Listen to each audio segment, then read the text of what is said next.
ਬਿਸਮਿਲ੍ਲਾਹਿਰਰਹਿਮਾਨਿਰਰਹੀਮ। ਕਈ ਸਾਲਾਂ ਤੋਂ ਸਾਹਨੀਆਂ ਹੋ ਰਹੇ ਨੇ ਬਲੋਚਿਸਤਾਨ ਦੇ ਵਿੱਚ, ਅਤੇ ਉਹਦੇ ਵਿੱਚ ਹੁੰਦਾ ਕਿ ਪੰਜਾਬੀ ਮਜ਼ਦੂਰਾਂ ਨੂੰ ਮਾਰ ਦਿੱਤਾ ਜਾਂਦਾ ਹੈ। ਪੰਜਾਬ ਦੇ ਮੁਖਤਲਿਫ ਇਲਾਕਿਆਂ ਤੋਂ ਗਰੀਬ ਲੋਕ, ਮਾਤੜ ਲੋਕ, ਜਿਨ੍ਹਾਂ ਨੂੰ ਇੱਥੇ ਰੋਜ਼ਗਾਰ ਨਹੀਂ ਮਿਲਦਾ, ਉਹ ਬਲੋਚਿਸਤਾਨ 'ਤੇ ਜਾ ਕੇ ਮਜ਼ਦੂਰੀ ਕਰਦੇ ਨੇ। ਅੱਛਾ, ਤੁਸੀਂ ਸੋਚੋਗੇ ਕਿ ਬਲੋਚਿਸਤਾਨ ਦੇ ਵਿੱਚ ਮਜ਼ਦੂਰੀ ਕਿੱਥੇ?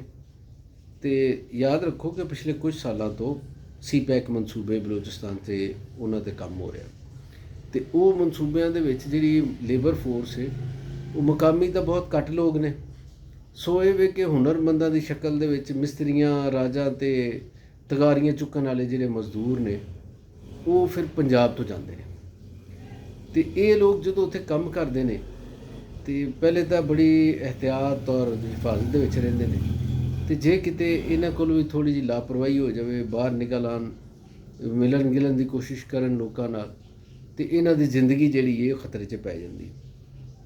ਅਤੇ ਇਹਦੇ ਉੱਤੇ ਸਿਰਫ ਇਹ ਇੱਕ ਵਾਕਿਆ ਨਹੀਂ, ਅਸੀਂ ਬਹੁਤ ਸਾਰੇ ਵਾਕਿਆ ਦੀ ਜਿਹੜੇ ਬਾਕੀ ਹੁੰਦੇ ਰਹੇ ਉਹਨਾਂ ਦੇ ਉੱਤੇ ਵੀ ਗੱਲ ਕਰਾਂਗੇ।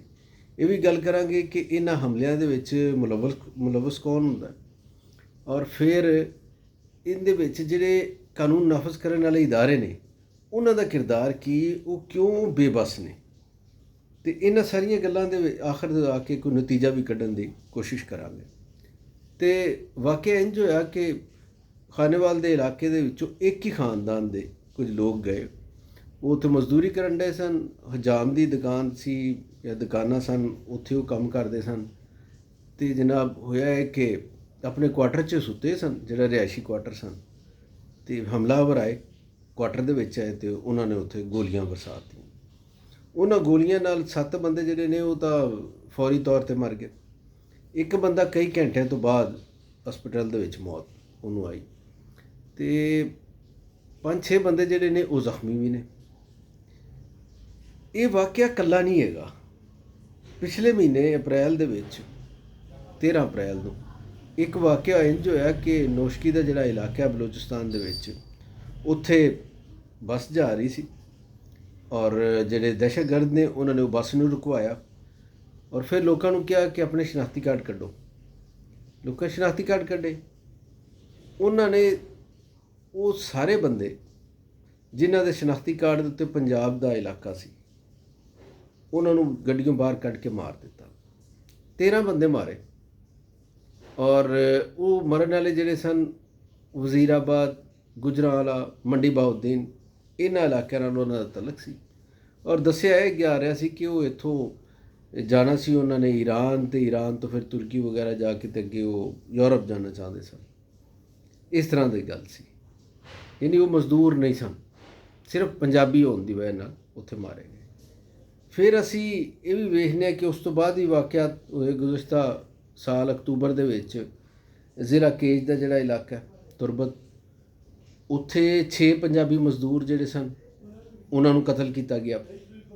ਫਿਰ ਇਹ ਵਕਤਨ ਫੋਕਤਨ ਵਾਕਿਆਤ ਬਹੁਤ ਸਾਰੇ ਹੋਏ ਨੇ, ਲੇਕਿਨ ਇੱਕ ਵੱਡਾ ਵਾਕਿਆ ਜਿਹੜਾ ਹੈ ਉਹ 2015 ਦੇ ਵਿੱਚ ਹੋਇਆ, ਉਹ ਵੀ ਤੁਰਬਤ ਦੇ ਇਲਾਕੇ ਦੇ ਵਿੱਚ ਹੋਇਆ, ਅਤੇ ਉਦੋਂ 20 ਮਜ਼ਦੂਰ ਮਾਰੇ ਗਏ। ਉਹ ਸਾਰੇ ਦੇ ਸਾਰੇ ਪੰਜਾਬ ਦਾ ਤਲਕ ਸੀ।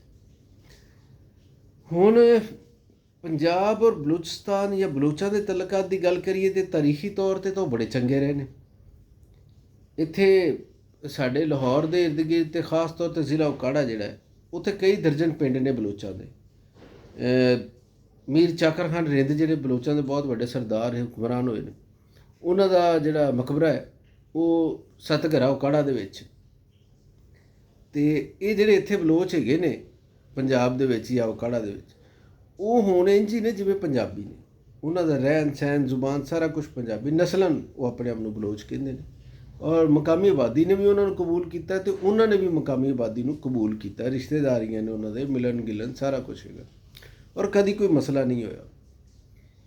ਇਹ ਜਿਹੜਾ ਮਾਮਲਾ ਹੈਗਾ ਵੀ ਕਿ ਉੱਥੇ ਪੰਜਾਬੀ ਜਾਂਦੇ ਨੇ ਅਤੇ ਉਹਨਾਂ ਨੂੰ ਮਾਰਿਆ ਜਾਂਦਾ ਹੈ, ਇਹ ਕਰ ਕੌਣ ਰਿਹਾ? ਇਹਦੀ ਜ਼ਿੰਮੇਵਾਰੀ ਆਮ ਤੌਰ 'ਤੇ ਬਲੋਚਿਸਤਾਨ ਲਿਬਰੇਸ਼ਨ ਆਰਮੀ ਜਿਹੜੀ BLA, ਇਹ ਜਾਂ ਇਹਦੇ ਕੋਈ 1-2 ਹੋਰ ਗਰੁੱਪ ਨੇ, ਉਹ ਕਬੂਲ ਕਰਦੇ ਨੇ। ਔਰ ਇਹਨਾਂ ਦਾ ਮਕਸਦ ਕੀ? ਇਹਨਾਂ ਦਾ ਮਕਸਦ ਇਹ ਵੇ ਕਿ ਬਲੋਚਿਸਤਾਨ ਦੇ ਵਿੱਚ ਕੋਈ ਤਮੀਰ ਔਰ ਤਰੱਕੀ ਦਾ ਕੰਮ ਨਾ ਹੋਵੇ, ਖਾਸ ਤੌਰ 'ਤੇ ਇਹ ਨਹੀਂ ਚਾਹੁੰਦੇ ਕਿ ਕੋਈ ਗੈਰ ਮੁਲਕੀ ਸਰਮਾਇਆਕਾਰੀ ਹੋਵੇ ਉੱਥੇ। ਇਹ ਲੋਕ ਸਮਝਦੇ ਨੇ ਕਿ ਇੱਥੇ ਜਿਹੜਾ ਸਰਮਾਇਆਕਾਰ ਆਏਗਾ ਇਹਨਾਂ ਤੋਂ ਸਿਵਾ ਕਿਸੇ ਨਾਲ ਰਾਬਤਾ ਕਰਕੇ, ਯਾਨੀ ਰਿਆਸਤ ਪਾਕਿਸਤਾਨ ਵੱਲੋਂ ਅਗਰ ਕੋਈ ਆਏਗਾ ਤਾਂ ਇਹਨਾਂ ਦੇ ਵਸਾਇਲ ਲੁੱਟੇਗਾ। ਇਹ ਨਹੀਂ ਇਹ ਚਾਹੁੰਦੇ, ਅਗਰਚੇ ਸੂਰਤ ਹਾਲ ਐਸੀ ਨਹੀਂ ਹੈਗੀ। ਅੱਛਾ, ਇਹਨਾਂ ਦੇ ਨਾ ਚਾਹਣ ਦਾ ਨਤੀਜਾ ਮੰਨਫੀ ਤੌਰ 'ਤੇ ਇਹ ਬਣਿਆ ਕਿ ਨਾ ਤਾਂ ਇਹ ਆਪ ਪੜ੍ਹਦੇ ਨੇ, ਨਾ ਕੰਮ ਕਰਦੇ ਨੇ, ਨਾ ਲੋਕਾਂ ਦੇ ਵਾਸਤੇ ਕੁਛ ਕਰਦੇ ਨੇ।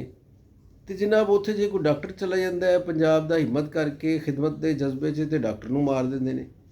ਇਹ ਯੂਨੀਵਰਸਿਟੀ ਦੇ ਵਿੱਚ ਕੋਈ ਜਾਂ ਕਾਲਜ ਦੇ ਵਿੱਚ ਕੋਈ ਉਸਤਾਦ ਉੱਥੇ ਚਲਾ ਜਾਵੇ, ਕਿਉਂਕਿ ਆਪ ਤਾਂ ਇਹਨਾਂ ਕੋਲ ਬੰਦੇ ਨਹੀਂ ਹੈਗੇ ਇੰਨੇ, ਅਤੇ ਆਬਾਦੀ ਥੋੜ੍ਹੀ, ਉਹਨੂੰ ਮਾਰ ਦਿੱਤਾ ਜਾਂਦਾ ਹੈ। ਜੇ ਕੋਈ ਉੱਥੇ ਮਜ਼ਦੂਰੀ ਕਰਨ, ਇਹਨਾਂ ਦਾ ਕੰਮ ਕਰਨ, ਆਬਾਦੀਆਂ ਬਣਾਉਣ, ਮਕਾਨ ਬਣਾਉਣ, ਕੋਈ ਚੰਗੀਆਂ ਜਗ੍ਹਾ ਤਫਰੀਹਗਾਹਾਂ ਬਣਾਉਣ ਵਾਸਤੇ ਚਲੇ ਜਾਂਦੇ ਨੇ ਮਜ਼ਦੂਰ, ਉਹਨਾਂ ਨੂੰ ਮਾਰ ਦਿੱਤਾ ਜਾਂਦਾ ਹੈ। ਅਤੇ ਇਹ ਕਿਹੜਾ ਮਕਸਦ ਹੈ, ਕਿਹੜੀ ਨਜ਼ਰੀਆਤੀ ਸਿਆਸਤ ਜਾਂ ਕੋਈ ਜਦੋਜਹਿਦ ਹੈਗੀ? ਤੁਸੀਂ ਬੇਗਨਾਹ ਲੋਕਾਂ ਨੂੰ ਮਾਰਨ ਡਏ ਜੇ। ਅਤੇ ਇਹ ਸੋਚਦੇ ਨੇ ਇਹਨਾਂ ਨਿਹੱਥੇ ਬੰਦਿਆਂ ਨੂੰ ਮਾਰ ਕੇ, ਮਜ਼ਦੂਰਾਂ ਨੂੰ ਮਾਰ ਕੇ, ਕਿ ਅਸੀਂ ਜਨਾਬ ਰਿਆਸਤ ਪਾਕਿਸਤਾਨ ਦੇ ਜਿਹੜੇ ਇਦਾਰੇ ਨੇ ਉਹਨਾਂ ਕੋਲ ਬਦਲਾ ਲੈ ਰਹੇ। ਠੀਕ ਹੈ ਜੀ, ਤੁਹਾਡੀ ਜਿਹੜੀ ਆਪਣੀ ਫਿਲਾਸਫੀ ਹੈ ਉਹਦੇ ਉੱਤੇ ਤੁਸੀਂ ਕਾਇਮ ਰਹੋ ਔਰ ਆਪਣੇ ਬੰਦੇ ਦੇ ਵੀ ਜਿਹੜੇ ਉਹ ਵੀ ਮਰਵਾਓ, ਅਤੇ ਇਹਨਾਂ ਮਜ਼ਦੂਰ ਜਿਹੜੇ ਨੇ ਮਾਸੂਮ ਸ਼ਹਿਰੀ ਇਹਨਾਂ ਨੂੰ ਵੀ ਮਰਵਾਓ। ਲੇਕਿਨ ਇੱਕ ਗੱਲ ਯਾਦ ਰੱਖਿਆ ਜੀ, ਇਹ ਬਦਅਮਨੀ ਜਿਹੜੀ ਹੈ ਨਾ, ਇਹ ਬੜੀ ਵੱਡੀ ਸਤ੍ਹਾ ਦੇ ਉੱਤੇ ਵੇਖੀ ਜਾ ਰਹੀ। ਇਹ ਖਾਲੀ ਇਹ ਮਾਮਲਾ ਨਹੀਂ ਹੈਗਾ ਕਿ ਤੁਸੀਂ ਜਨਾਬ ਇਹਨਾਂ ਨੂੰ ਮਾਰ ਦਿੱਤਾ ਅਤੇ ਚਲੇ। ਦੋ ਕੌਮਾਂ ਜਿਹੜੀਆਂ ਨੇ, ਜਿਹੜੀਆਂ ਸਦੀਆਂ ਤੋਂ ਹਜ਼ਾਰਾਂ ਸਾਲਾਂ ਤੋਂ ਇੱਕ ਦੂਸਰੇ ਦੇ ਨਾਲ ਮਿਲ ਕੇ ਰਹਿ ਰਹੀਆਂ, ਇਹ ਇਹਨਾਂ ਨੂੰ ਪਾੜਨ ਦੀ ਇੱਕ ਸਾਜ਼ਿਸ਼ ਹੈ। ਇਹ ਸਿਆਸੀ ਜਿਹੜੇ ਮਕਾਸਦ ਨੇ ਉਹ ਚੰਦ ਸਾਲਾਂ ਬਾਅਦ ਬਦਲਦੇ ਰਹੇ ਨੇ, ਅੱਗੇ ਵੀ ਬਦਲਣਗੇ, ਲੇਕਿਨ ਇਹੋ ਜਿਹੀਆਂ ਜਿਹੜੀਆਂ ਦਰਾੜਾਂ ਨੇ ਉਹ ਨਹੀਂ ਭਰਦੀਆਂ ਹੁੰਦੀਆਂ। ਅਤੇ ਇਹਦਾ ਨੁਕਸਾਨ ਮੁਸਤਕਬਲ ਦੇ ਵਿੱਚ ਕਈ ਸ਼ਕਲਾਂ ਦੇ ਵਿੱਚ ਇਹ ਸਿਰਫ ਪੰਜਾਬੀਆਂ ਨੂੰ ਨਹੀਂ ਹੋਣਾ, ਔਰ ਉਹਨਾਂ ਬਲੋਚਾਂ ਨੂੰ ਵੀ ਨਹੀਂ ਹੋਣਾ ਜਿਹੜੇ ਪੁਰਅਮਨ ਨੇ। ਇਹ ਉਹਨਾਂ ਤਾਕਤਾਂ ਨੂੰ ਹੋਣਗੇ ਜਿਹੜੇ ਉੱਥੇ ਤਸ਼ੱਦਦ ਨੂੰ ਉਭਾਰਨ ਡਏ ਨੇ, ਉਹਨਾਂ ਦਾ ਨੁਕਸਾਨ ਹੋਏਗਾ, ਔਰ ਉਹ ਕਈ ਸ਼ਕਲਾਂ ਦੇ ਵਿੱਚ ਹੋ ਸਕਦਾ ਹੈ ਨੁਕਸਾਨ। ਸਰਦਸਤ ਮੈਂ ਇਹ ਗੱਲ ਤੁਹਾਨੂੰ ਦੱਸਣਾ ਚਾਹੁੰਦਾ ਕਿ ਉੱਥੇ ਸੀਪੈਕ ਮਨਸੂਬੇ ਫਿਰ ਨਹੀਂ ਅੱਗੇ ਵਧਣ, ਔਰ ਬਾਕੀ ਜਿਹੜੇ ਤਮੀਰ ਤਰੱਕੀ ਦਾ ਕੰਮ, ਇਨਫਰਾਸਟਰਕਚਰ ਦਾ ਕੰਮ ਹੈ ਉਹ ਰੁਕੇਗਾ, ਅਤੇ ਉਹ ਕਿਹਦਾ ਨੁਕਸਾਨ ਹੈ? ਬਲੋਚਿਸਤਾਨ ਦੇ ਲੋਕਾਂ ਦਾ ਨੁਕਸਾਨ ਹੈ। ਅਤੇ ਜਿਹੜਾ ਇਸ ਕੰਮ ਨੂੰ ਰੋਕੇਗਾ ਉਹ ਬਲੋਚਿਸਤਾਨ ਦੇ ਲੋਕਾਂ ਦਾ ਦੋਸਤ ਤਾਂ ਨਹੀਂ, ਕੋਈ ਯਾਰ ਤਾਂ ਨਹੀਂ ਹੈਗਾ। ਫਿਰ ਅਸੀਂ ਇਹ ਵੇਖਦੇ ਹਾਂ ਕਿ ਜਿਹੜਾ ਇਦਾਰਿਆਂ ਦੀ ਮੈਂ ਗੱਲ ਕਰਨ ਡਿਆ, ਕਾਨੂੰਨ ਨਾਫਜ਼ ਕਰਨ ਵਾਲਿਆਂ ਦੀ, ਕਿ ਯਾਰ ਭੁੱਲ ਚੁੱਕ ਜਿਹੜੀ ਹੈ ਜਾਂ ਕੁਤਾਹੀ, ਉਹ ਗਫਲਤ, ਉਹ ਇੱਕ ਅੱਧੀ ਦਫਾ ਹੁੰਦੀ। ਅਤੇ ਜੇ ਤਸਲਸਲ ਦੇ ਨਾਲ ਹੀ ਉਹ ਪਤਾ ਹੋਵੇ ਤੁਹਾਨੂੰ ਕਿ ਇਹ ਜਿਹੜੇ ਲੋਕ ਨੇ ਇੱਥੇ ਕੰਮ ਕਰਨ ਵਾਲੇ, ਉਹ ਚਾਈਨੀਜ਼ ਵੀ ਨੇ ਅਤੇ ਇੱਧਰ ਸਾਡੇ ਆਪਣੇ ਲੋਕ ਵੀ, ਪੰਜਾਬੀ ਵੀ ਨੇ, ਅਤੇ ਇਹ ਟਾਰਗੇਟ ਹੈਗੇ ਨੇ, ਅਤੇ ਫਿਰ ਉਹਨਾਂ ਦੇ ਤਹਫੁਜ਼ ਵਾਸਤੇ ਇੰਤਜ਼ਾਮਾਤ ਨਾਕਾਫੀ ਹੋਣ, ਅਤੇ ਇਹਦਾ ਕੀ ਮਤਲਬ ਹੈ? ਇਹਦਾ ਮਤਲਬ ਮੁਜਰਮਾਨਾ ਇਹ ਗਫਲਤ ਹੈ। ਸਿਰਫ ਗਫਲਤ ਨਹੀਂ ਹੈਗੀ, ਮੁਜਰਮਾਨਾ ਗਫਲਤ ਹੈ। ਇਹਦੇ ਵਿੱਚ ਜਿਹੜਾ ਵੀ ਇਦਾਰਾ, ਪੁਲਿਸ, FC, ਰੇਂਜਰ, ਜੋ ਵੀ ਇਦਾਰਾ ਇਨਵਾਲਵ ਹੈਗਾ, ਜ਼ਿੰਮੇਦਾਰ ਹੈ ਉਹ ਇਹਦੇ 'ਚ। ਇਹ ਲੋਕਾਂ ਨੂੰ ਤਹਫੁਜ਼ ਦੇਣ। ਇਹ ਲੋਕ ਰਿਆਸਤ ਪਾਕਿਸਤਾਨ ਦੀ ਜ਼ਮਾਨਤ 'ਤੇ, ਰਿਆਸਤ ਪਾਕਿਸਤਾਨ ਦੇ ਮਨਸੂਬਿਆਂ 'ਚ ਮਦਦ ਵਾਸਤੇ ਬਲੋਚਿਸਤਾਨ ਜਾਂਦੇ ਨੇ।